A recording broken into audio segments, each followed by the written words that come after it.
Už? A vlastne Juraj by mal prísť na to, čo si Lukáša kúpil v obchode. Veľmi jednoduchá vec, hej? Čau, Juraj. Čiže začína sa hra. Reklamácia, kde by si ty mal prísť na to, čo si to kúpil u Lukáša v obchode. Nech sa páči, začína sa reklamácia teraz.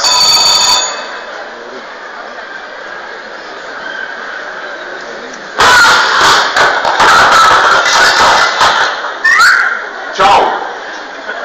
Co mi tady z toho děláš, že kulničku na dříví?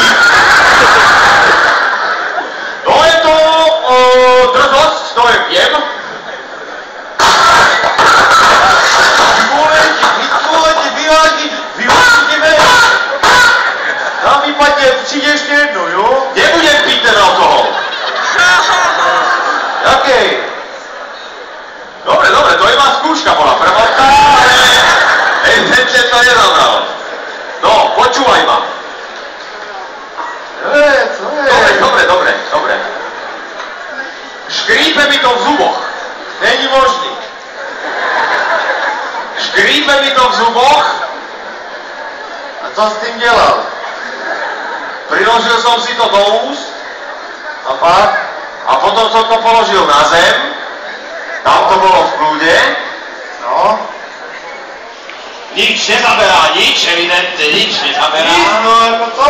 To si jako stěžuješ si nebo? No, sťažujem si, lebo nepáči sa mi farba, to je jedna vec. Farba, jo? Farba. Cześć, Tadeuszku. Cześć. No proszę cię, jemu kolor nie podoba się. Nie wiem, nie rozumiem dlaczego. Nie no, podzwoni jeszcze do ciebie, dobra? No tak, cześć. A co dobre? No, dá sa to vymeniť za inú farbu? Farba není problém. Dobre. Namícháme. Jakou chcete? No, však veď ja to nebudem piť, keď to bude mať takéto Moc krády. svetlá, moc tmavá.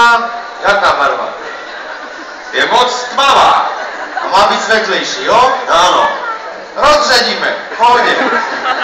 No veď však to je jasné, že metyl alkoholom.